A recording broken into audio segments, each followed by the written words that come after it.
Welcome to In the Light, Growing Your Soul with me, Anna Isabel. I'm a clinical hypnotherapist as well as a psychological astrologer, and I am delighted today to welcome Suzanne Lane. Welcome, Suzanne. Thank you so much. I'm very excited to be here, and I'm really looking forward to talking to you. Well, Suzanne, you are actually the first numerologist that has been on In the Light. And so it's really nice because I know that you use cards as well as part of the readings that you do. But because nobody else has ever talked about numerology, I thought what a wonderful opportunity it would be.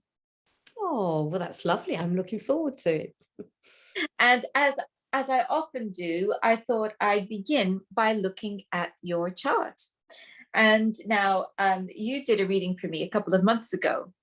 I did. That's right. And numerology is one of the tools that you use. It's not exclusively so. It's not exclusively the only tool that you use.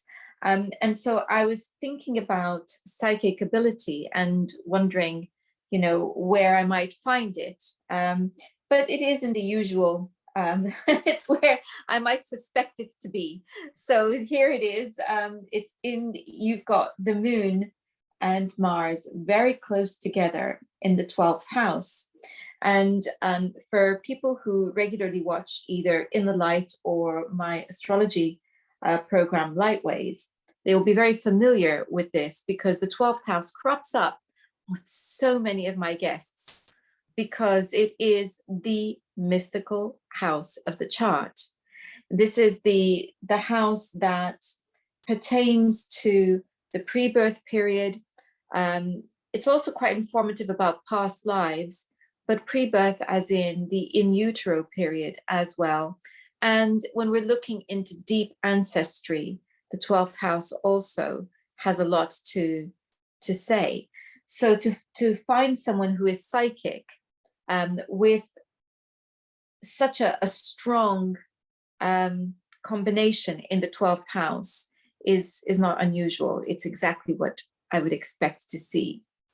So it's in Taurus, and in Taurus is, it's interesting because Taurus is of the earth. It is the earth. It is what you can see, hear, feel. It's very much no nonsense tangibles. That's what it's interested in. But here we have it in this 12th house, which is all about mysticism. And so I guess my interpretation of that would be that it's like bringing heaven down to earth and being able to perceive spirit or divinity in nature particularly, but in everything around us. Does that sound like you? Oh, yes.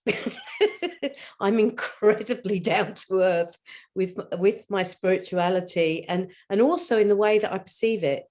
So yes, absolutely, definitely. When you were giving me a reading, I felt that you were very practical in the way that you were approaching it, funnily enough. Yes, I believe in making it as simple as possible, in making it so that it's in line with what the people's lives are like.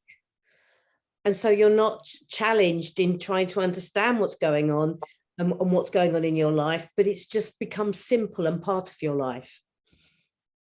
Well, there's something else too, because then I was thinking, well, what about numerology? What is it in this chart that speaks of numerology? And so I was looking for either a strong Uranus or a strong Aquarius signature somewhere.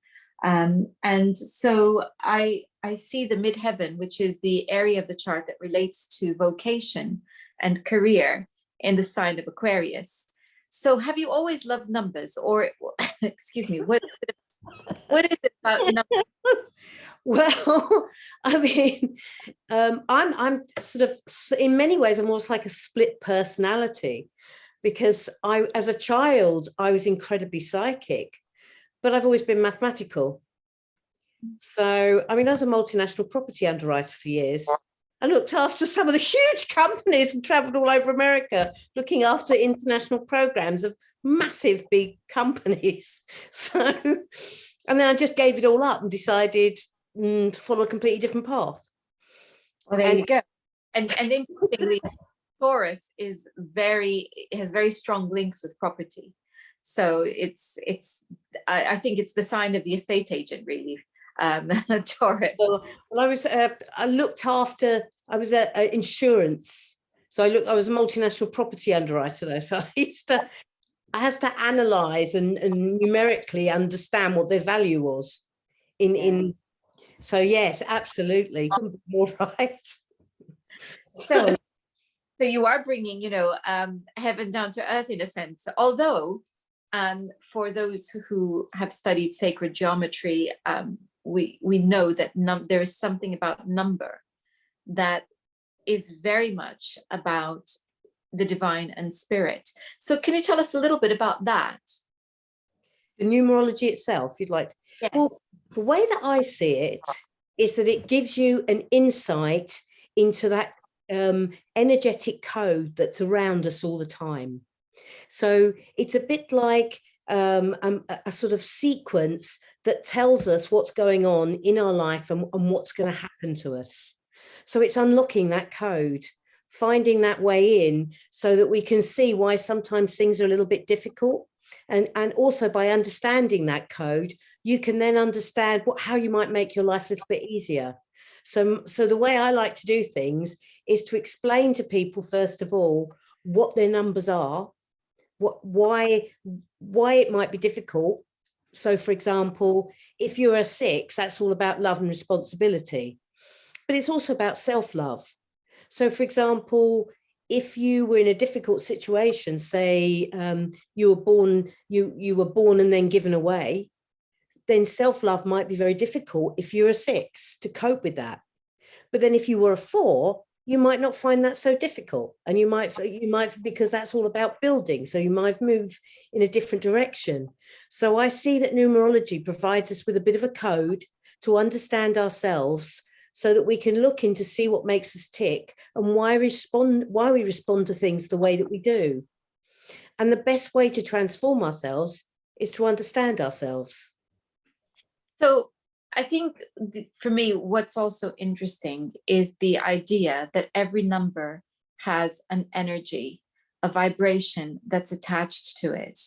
And so for people who have been studying things like sacred geometry, that there is a very fascinating look at what each number represents at an energy level. So this is something that the reason I find it so interesting is because I am completely the opposite of you where numbers are concerned. In fact, I find it difficult to remember numbers. I remember birth dates. The reason I remember birth dates is because they have a story attached to them, i.e., there's a face and there's a chart that goes with it. But if you ask me, how much did you spend on something? The number doesn't stay, or phone numbers don't stay. Unless there's a rhythm to them. Because for me, a number has no meaning beyond holding quantity or being descriptive of quantity. There's no story, there's no life, it's dry. But what you're... Yeah, not for me at all. It's the opposite. Each number has a feeling. Yeah. So I actually feel through. The funny thing is, I never understood it when I was younger. So I didn't actually, if somebody asked me to add something up, I didn't actually do the process or what's the percentage. I actually felt it. So I didn't do a calculation. I just felt it, so it made me actually quite good at maths, because I didn't need to worry about how I did it. I could just do it. When I started doing numerology, I suddenly realized that I had no interest in the other side of things anymore. It was just the feeling. Suddenly realized that each number has this whole energetic feeling around it. And it's not just us that have the influenced by these numbers, but we're globally affected by them. So the day affects us, the year affects us. We have our own unique number that will affect the year, the month. I mean, it gets very complicated how we interact with other people, what their numbers are. And then when I'm doing a reading, I'm looking at the cards, and then I'm looking at the number of the cards as I'm looking at the people's numbers, and it all lines up for me. I don't even call myself a numerologist. I call myself an intuitive numerologist, because I'm sitting there combining the crystals and that also have a number. So I've sat there over a while. I even brought this quickly to show you, because it links up all the numbers with the crystals and the chakras, because when I'm doing a reading, when I'm working with somebody, I'm going through the whole thing. I'm going through their numbers. I'm going through all the cards that are coming up for them, all the crystals that are coming up for them, and looking at the whole, how it all works together and how it meshes together to give me the information that I need to give the whoever's in front of me the information about what's going on for them, and how they might be able to move in a different way, or move with their numbers, enjoy their numbers, understand their numbers, because you actually have to love your numbers. That's the crazy thing about it at the end of the day. So, and when you don't, you struggle. So, and I really believe that we're here to be joyful. So that's what I'm trying to do, really, help people love their numbers. You know, if that answers your question. I like that very much. And it was just interesting where you said I believe we're here to be joyful, and you are a Sagittarius, which is a very joyful sign. And I think that Taurus, for a Taurus to be miserable rather than content, there's got to be something wrong. There are two signs. Taurus loves the sensuality of the physicality of living. And, it's, I guess for a Taurus to be unhappy, it would have to be experiencing deprivation. I would put it that way. And Sagittarius is all about being happy. What would make Sagittarius unhappy would be to be cooped up and not to be free. So those are two things. But it's when you said joyful, made me think, how much you are actually being yourself, by seeking to bring that to yourself and others. So, okay. So an individual, each individual has numbers. Yeah. Where do we get these numbers from? Well, like yourself, it's your date of birth. So what I do is I add up people in 110s and units. I add up someone's date of birth. I add all the numbers together, and that gives me one overall number, and that's the destiny number. And then I look at the day of the birth, and that number is called the approach. It's how you go about being, or your destiny number. And then I look at the month and the day, and I add those numbers together, and they give me like a life path, where you want to go with your life. So now I have the destiny number, which is the reason that holds you onto the earth, and the reason, the thing that you've got to master. Then your life path, where you're trying to go, the journey you're trying to take, and what you think would make you happy. And then I add the life path and the destiny number together, and that gives me your challenges. And the challenge is what gets in the way. So, for example, my challenge is a 3, and 3 is all about being really social.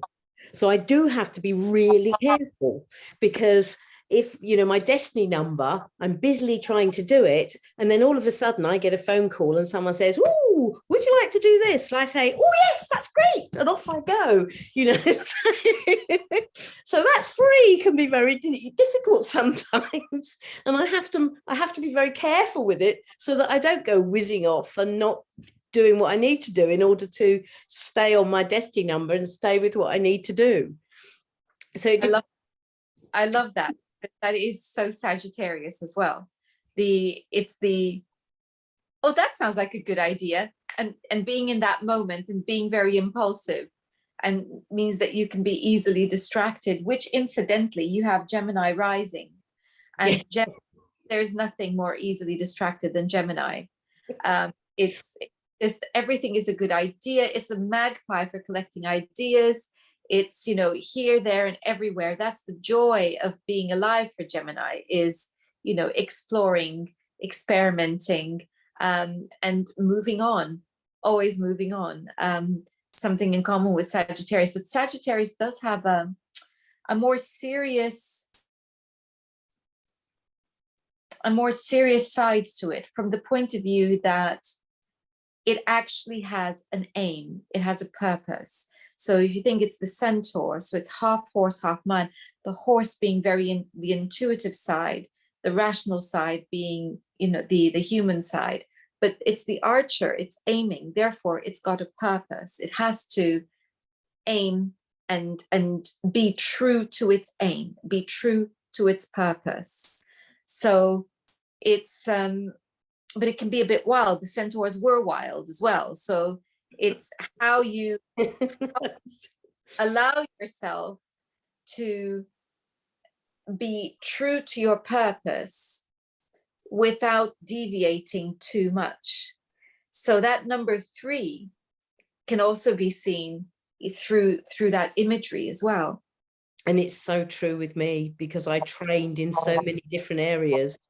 I mean, now as I'm getting a bit older, I'm learning to cherry pick and calm myself down. But there were times when I was like this kind of web of stuff going into different directions. So I'd trained as I'm a kinesiologist. I did functional biochemistry. I did Reiki. I did this. I did that. I did the other. So I branched out. But I also have pulled them all in as well, because I use them in everything that I do. So, and I think now when I'm looking at what I'm trying to do, the first part, the numerology and the readings, are about helping people make an understanding. But beyond that, I like to take people on a journey with me, where I've created little tools and things, which I hope that people that can work with people's energy, so that they can really appreciate how they can make the next moves, work with their energy, work with their intention, so that they can actually get that life path working for them by really embracing their destiny. Because I always feel that if you work with the intention, what we're here for, and if you get that right, the rest of it starts following. But we all have a little journey that we have to do. May not always be the one we want, you know. And, you know, I think, I feel very strongly that, particularly for people who have so much mutability in their charts, as you do with Gemini rising, and you've got the Sun, Venus, as well as Mercury and Saturn in Sagittarius. That's a very mutable chart. I was just checking to see whether there's any other mutables as I'm speaking, but I think that's probably quite enough. I think that it's okay to, people always ask me, oh yeah, but you know, I can't seem to fix on one thing. And I say, it doesn't matter. Go and do it all, because everything enriches. It's part of your growth, part of your development. And at some point, you're going to knit things together. Things will start to come together. But it's a bit like going shopping for all the ingredients for a cake. You can't start baking the cake if you haven't got the ingredients. So some of them are going to be in your cupboard, but the rest you're going to have to go out and do a bit of shopping, and then bring it in and start doing the baking. And I think that that's something that we need to allow ourselves the freedom to do, particularly, you know, for somebody like you who's a Sagittarius with Gemini rising. And the good news is you've got the Moon and Mars in fixed signs. So you really aren't frittering it all away. You are going to put them to use. You are going to see something through, because there's a bigger project that you're working on. And that comes right back to Sagittarius with that aim of the arrow. That's the bigger picture, the project. But you just have to go and do a bit of adventuring to collect all your ingredients along the way. Well, that's good, because I do love the journey. Yes, I think you are very much a process person. It's the end product is nice, of course, but for you, the joy is in the process as well. Yes, very much so. I love every part of the little journeys that have taken me to where I am, and all the different people I've collaborated with over the years. I've had such wonderful people in my life. And I've learned so much from such just the wonderful people that come in and out of your life. When you look at this and then you look at that, you can't help, can you, bumping into people along the way, and a little bit of them stays with you, whether you still see them or not, you know, which is wonderful. So we've had a glimpse into how we find our numbers. Yes. And so I guess my next question to you is, because you did a wonderful thing, you know, where you were looking at this, what this year's number was for me. So how do you do that? How do you then determine what a year's number is for each individual? So I find that fascinating too. Well, you look at the day and the month, and then you add it to the current year. But it only becomes into force. It's quite complex. It comes into force on your birthday. So my birthday's November, as we've just discussed, and I don't get into 2022 until my birthday. But if your birthday's January, you're already in 2022. But you have to look at the year itself. So 2022 is a year 6. So the world is looking at love and responsibility. So we're all looking at the moment at what's going on in the world and how we feel like responding to it. And, you know, obviously we've got some pretty big issues going on, and responsibility is a very, very big issue at the moment. Last year, it was all about change. You know, we had lots of different things going on. We'd just come through COVID. The year before was 2020, which was a year 22, which was a huge year of change, a year of wildness almost. And goodness me, it couldn't have been more wild, really, could it? So you have a look. So you've got what's going on in the year, how you're globally affected, and then you've got your personal year and what that adds up to. So, you know, and if you're and then how the energy of the year and your year, how you're affected in the year, along with your destiny numbers and all the other numbers that we've just discussed, all respond together as you move forward. And so I kind of look at that alongside, and I always use my oracle cards, which are the Secret Dakini oracle cards. They're all numbered at the bottom. And as you're looking at them and trying to see what's going on, they're all telling me, they're all giving me sort of clues as to what's going on. I mean, the one thing I have to say to people is, please don't tell me anything. Please just let me talk, you know. And I have to have my focus cards out, because I actually have focus cards out, which are also, all cards tend to be numbered anyway, because at the end of the day, when you're doing a reading, the one thing that you want to do is to be able to get into the energy of that person. And if somebody starts telling you what they want you to, you know, what they think you're saying, quite often it takes you down the wrong journey. So particularly when I'm using the crystals, because I channel with the crystals. So I ask the crystal to tell me, you know, what's going on for that person. So if somebody interrupts me at that point and starts telling me about themselves, then I'm losing the connection between myself and the crystal. So to begin with, it's just about almost as well sometimes talking, and it almost feels like half of the information that's coming out of my mouth I'm hearing for the first time. So it comes so fast, I don't have the time to think. And that's when I feel flowful. And that's why I ask people, just please, can I just say it? And then you can ask questions later if you want to, but and we can look at it later, but let me just say what's coming. And that way, using those numbers, it's feeling all the time, feeling the numbers. Such a strange thing. It's almost difficult to explain it, because because of the fact that I start with a number, I know what it means, and then it branches out, and it's a bit like a tree. You've got the person is the kind of root of the tree, and their life's intertwined all in so many different directions, and it's almost like trying to see where it's going and why it's taking those twists and turns. So as I'm listening to you, I've got lots of thoughts going through my mind. Of course, in astrology, the birth date is also important because it's the date of the solar return, which is where the sun returns to the point where the exact same point the sun was at on the day that we were born. But in astrology, it's a phasing in of energy. So people often begin to feel that energy phasing in about 3 months before the actual birth date. And then there is an unfolding of the chart for that day in relation to the natal chart as well, that begins to tell the story of the year. So I'm wondering, is there a phasing in, or is it nope, it's on this particular date? Ooh, well, that's a difficult question. I mean, with numerology, I tend to, because I'm tending, when I start looking at that, I'm moving away from numerology and going into the cards.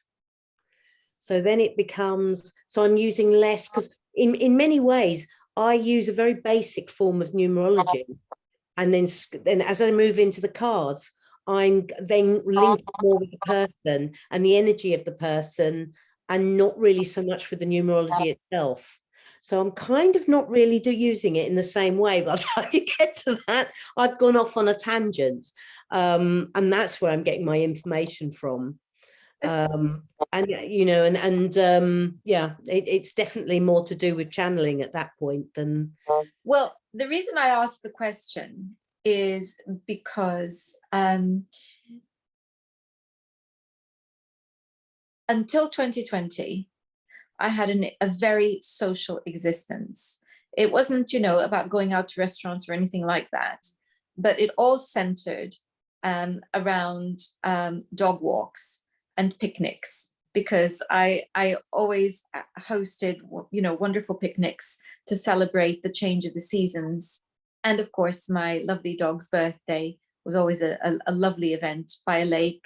And interestingly, and this, I think, yes, the world situation had an impact, most definitely, on the extent to which we were allowed to do that. So of course it all impacted my social life.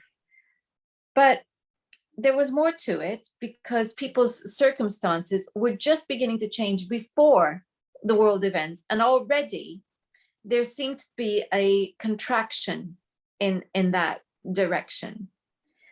But what's interesting is that when you did my reading a few months ago, you said that the coming year, as of my birth date, that would it would be a much more social year.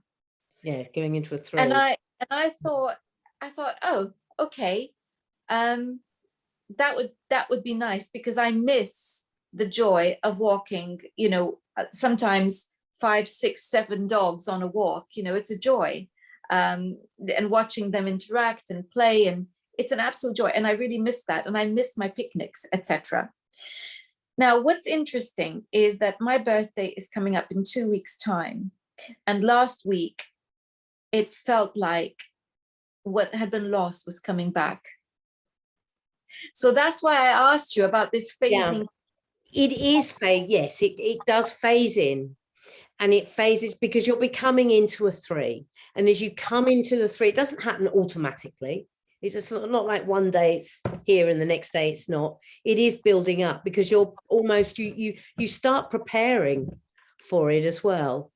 You know, so that's, I mean, I honestly feel that that's what we're doing the whole time. We can see it coming. You know, it's like and with the numbers, the strange thing is that it's so 7. Let's talk about 7, because that's really interesting. 7 is about rest and relaxation.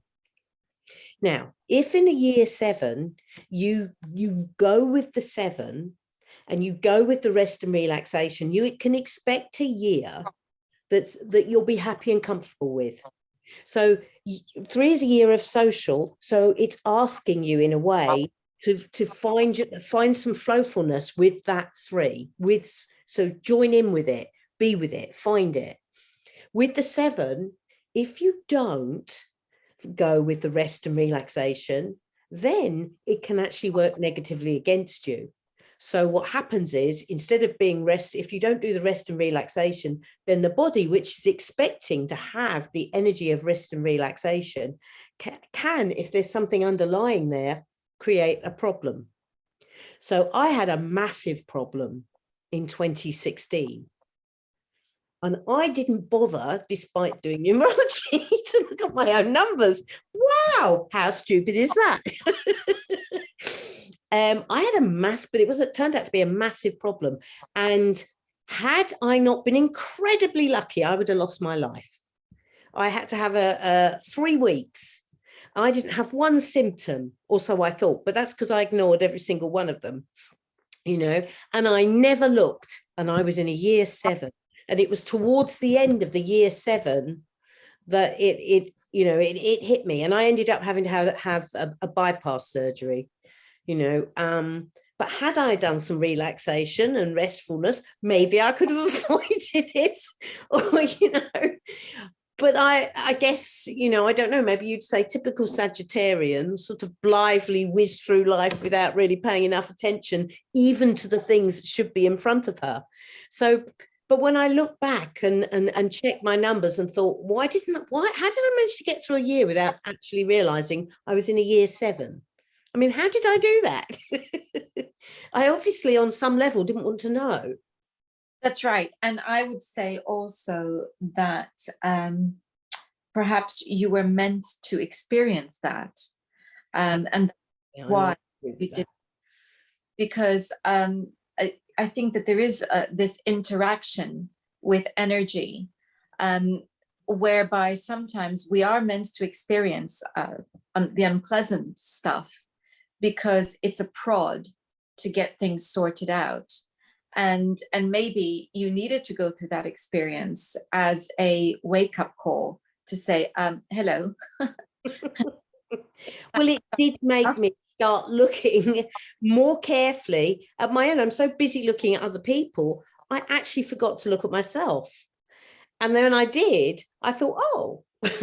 And having said that, I mean, I couldn't have healed up more quickly and have less problems, to be fair. But it was a wake-up call, and I didn't look at my own numbers, which is, again, I would then look at that 3 and say, my 3 that goes against me, and say, well, that's typical, so busy rushing around looking at everything else, I forgot to look at me. I'm much more careful now. with the moon and Mars in the 12th house, self-sacrifice is a very prominent theme. And I think people with a strong 12th house do forget to look at themselves. But I always say, it's not a virtue. You might think it's a virtue, but it's not a virtue. It's not a virtue because to neglect yourself is to fail to look after yourself. And to do that is to deny the divine within you. So yes, I totally and utterly agree with you. I'm going to use religious language and say it's still a sin. It's not a virtue. I know, I agree. I really do agree with that. I was, because it was looking back a couple of years afterwards, I looked back and saw it was a 7, not at the time. And I realized absolutely, that I had neglected my own numbers. And I do agree with you, because if you don't love yourself, you can't expect anyone else to, for a start. So, and if you don't look after yourself, then you're not really looking after the people around you that love you, because you're going to put them through a whole load of stress. So it isn't a virtue in any shape or form. So I'm with you on that one. Yeah. And I suspect then that's so what I would say then is that year was the year in which you were going to have the opportunity to correct that as a personality trait, if I can put it that way. So yes, you're probably right that you probably did have plenty of signals, but you weren't listening. And because you weren't listening, wham, there, you got hit over the head with it. That certainly did. But like I said, I came out the other side really fast, extremely fast, with most of the professionals saying, oh my God, that's amazing, and a lot of support, I might add, from lovely people. But the thing it does help me with now is it makes me I kind of look at it and think to myself, my goodness me, I understand other people though, and what they've been through. It has given me a different, almost like a different vibe as to how I look at things now in terms of other people, particularly if I'm doing a reading. I'll pick up on something I wouldn't have picked up on before, because now I know what that feels like. Now I know what it's like to suddenly be faced with your own mortality. I mean, in actual fact, I thought it quite funny at the time.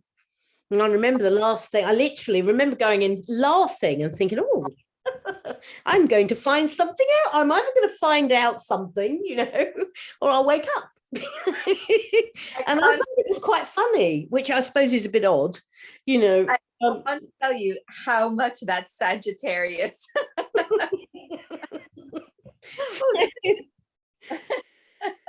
So, okay. Well, I think I was going to ask you, which this is an entirely frivolous question, because I can argue against this question immediately. So I'm going to ask it in the spirit of frivolity. And that is, have you got a favorite number? No. No, I'm supposed to. It's supposed to be my destiny number. Oh, I see. Okay. Yeah. So the reason I asked is because I suspected you were going to say no. And the reason is that your understanding of the numbers is that each has a beauty and a purpose, and therefore you can't really have a favorite one. Am I right? Yes, absolutely. Absolutely. You're supposed to love your number, but the energy of the number, if you know what I mean, and what it means to you. But I do love the numbers. I love all the numbers because, and the other thing is they almost have, I know now this is going to sound really weird, but they almost have a music to them as well. And I don't think it is weird, because music is mathematical patterning. It's, and we know from the development of the brain that certain musical patterns help develop, say, for example, spatial awareness, and that children who are very musical have a high spatial awareness. So that there's this link then between math, spatial awareness, and music. So that doesn't surprise me, you saying that. Yeah, I sometimes, it's really weird because sometimes I'll sit down and I'll be looking at some numbers. And I can remember looking at a particular frenetic set of numbers one day, and it was like the flight of the bumblebee came into my head as I was trying to sort of talk to this person. And it was very difficult trying to talk over the music that was going on almost. It was a strange thing, but I often find that it's a way of explaining something to me, because the music will mean something to me as well. So I've got a question for you about a specific number, which is number 5. Yeah. Because all my life I've been attracted to number 5. For somebody who has no interest in numbers whatsoever, I don't know why it is that I like number 5 so much. So could you please satisfy my curiosity? I've completely forgotten what your numbers were. However, 5 is called the perfect number. Oh. A number of change. So the positive things about it's embracing change, travel, wanting to achieve things and be flexible and ready to move. So 5 is such a great number. I mean, if you've got it on your side, I mean, if you've got it going against you, it could become somewhat complicated, because 5 people can also get terribly easily bored and flighty. But also, though, it's you know, when it's embraced, it's flexibility. So it's being able to see where there's a moment or a place, or where you can move, how you can, you know, see something working for you and maneuver yourself into the right spots so that you're there to receive it right at the very best moment. So yes, it's often referred to as the perfect number. Well, that's very interesting, Yes, because if you like it, it's your favorite one. I have no idea about that, but the qualities that you're describing actually fit very well with my chart and my personality, although I cannot remember whether it is in fact one of my numbers. So I need to listen back to that reading to find out, because I can't remember. But it is interesting, because for me, it's something about the roundness of it as well, that it's appealing to me. Even at a visual level, it's appealing to me. So it's But it covers everything, doesn't it? You've got your side and you've got your round. So you've got, there's so much with 5, it's halfway through, you know, literally. It gives you a different perspective. It gives you the ability to look in many different areas. So it's not surprising that you like it. Yes. Interesting, isn't it? Because I had no idea. So I guess it's a question that's been on my mind for a number of years. Why number 5? What is it with number 5 that I like so much?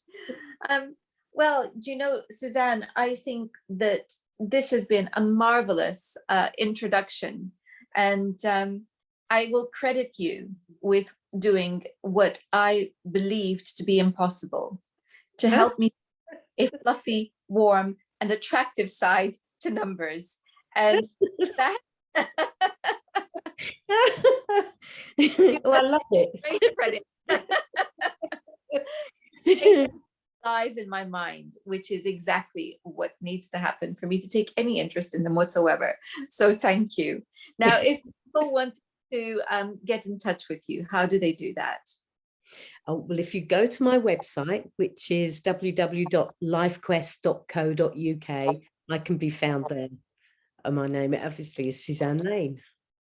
So I will be putting a link to that in the description box to this wonderful interview. Thank you so much, Suzanne. Well, thank you, Anna. And thank everybody for listening. It's been so enjoyable and such good fun. Thank you all for watching. Next time, we're going to be talking about angels. And until then, please feel free to make comments, ask questions, and do keep an eye on my website. Aside from doing new moon guided meditations, I have a few things up my sleeve that are coming up that might interest you. Until next time, goodbye. Goodbye.